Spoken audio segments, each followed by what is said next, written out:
Hello and welcome everyone to VV studies. आज हम competition act को समझने वाले हैं। आज हम कंपटीशन एक्ट पढ़ रहे हैं तो इसमें हम ना दो चीज़ें पढ़ेंगे, कंपटीशन एक्ट ऑफ 1969 और एक पढ़ेंगे हम कंपटीशन एक्ट ऑफ 2002।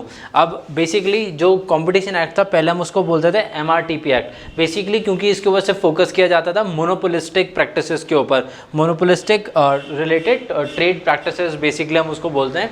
तो मोनोपोली क्या होता है पहले हम उसको समझ लेते हैं।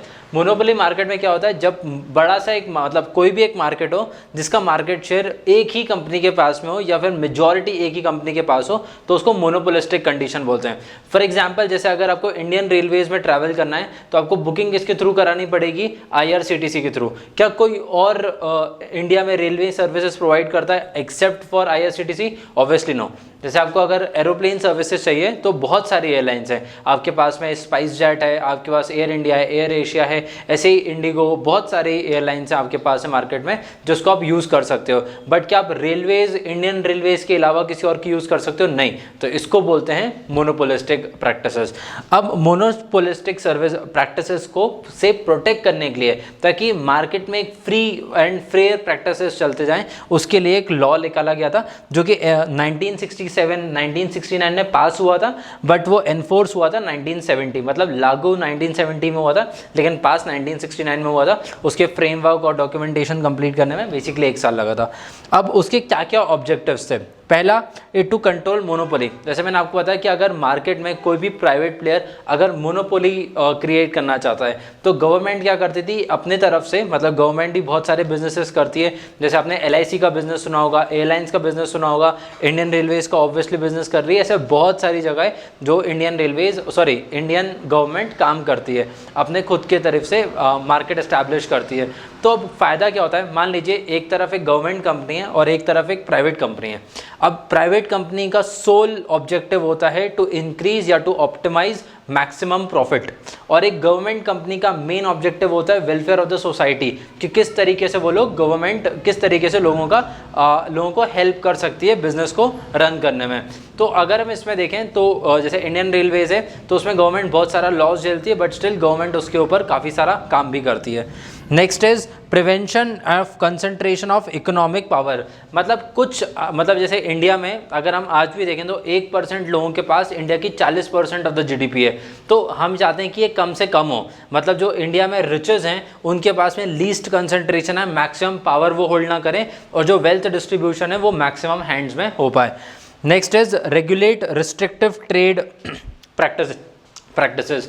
मतलब कि जब आप इंटरनेशनल ट्रेड कर रहे हो तो उसमें आप क्या लॉ या कुछ चेंजेस लेकर आ सकते हो जिसकी वजह से मतलब जो लोकल प्लेयर्स हैं उनको बहुत ज़्यादा प्रॉब्लम फेस ना करनी पड़े। And last is regulate unfair trade practices. जैसे मैंने अभी आपको बताया कि जो इम्पोर्ट एक्सपोर्ट के टाइम पे जो टैक्सेशन पॉलिसीज में चेंजेस होते हैं उसके कोई अनफेयर मीन्स ना निकाले कि किसी तरीके से इलीगली वो लोग सस्ते में सप्लाई करें या फिर इम्पोर्ट सस्ते में कर लें, तो इस तरीके के प्रैक्टिसेस मार्केट में ना आए। ये इसका एक चौथा ऑब्जेक्टिव होता है। अब MRTP और कंपटीशन एक्ट ऑफ 2002 में क्या क्या डिफरेंसेस हैं? पहला, जो MRTP है वो it has no regulation for combination, whereas जो कंपटीशन एक्ट है वो कॉम्बिनेशन रेगुलेट करता है।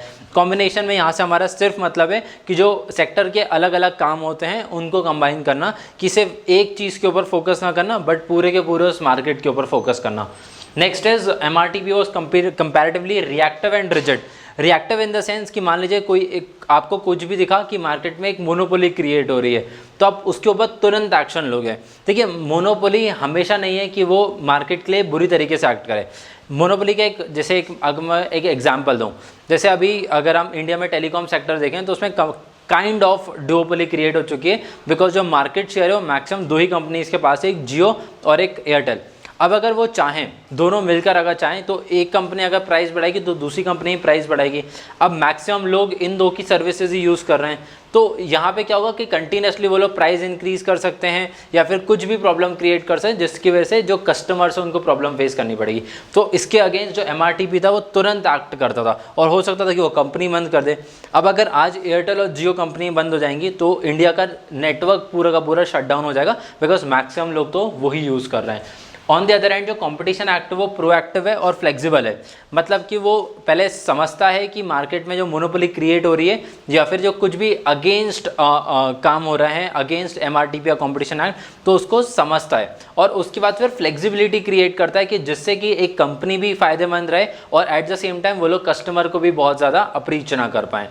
Next is little administrative and it is comparatively higher, मतलब पहले जो एमआरटीपी एक्ट था वो लॉ बना लिया था लेकिन उसमें एडमिनिस्ट्रेशन का काम ज़्यादा नहीं हुआ करता था या फिर फोर्स ही उसको ज़्यादा नहीं करते थे, बट कंपैरेटिवली ये 2002 में अब ज़्यादा हो चुका है क्योंकि अब प्राइवेट प्लेयर्स के नंबर भी कंपैरेटिवली ज़्यादा इंक्रीज़ हो गए, नंबर ऑफ बिजनेसेस इंडिया में कंपैरेटिवली ज़्यादा हो गए। नेक्स्ट इज एमआरटीपी जो था it frowns upon dominance, whereas जो कंपटीशन एक्ट है it frowns upon abuse of dominance, मतलब आप मार्केट में चाहो तो डोमिनेंस क्रिएट कर सकते हो। जैसे मारुति सुजुकी का अभी तो थोड़ा सा कम हो गया but over the period of time Maruti Suzuki का इंडियन कार मार्केट पे एक बहुत बड़ा डोमिनेंस था, बट क्या उसने कभी अब्यूज़ किया मार्केट को? अब्यूज़ इन द सेंस कि देखो मारुति सुजुकी हम सबको पता है कि उसका की फीचर क्या है कि वो बहुत सारे अच्छे अच्छे फीचर्स देते हैं at a comparatively cheaper price.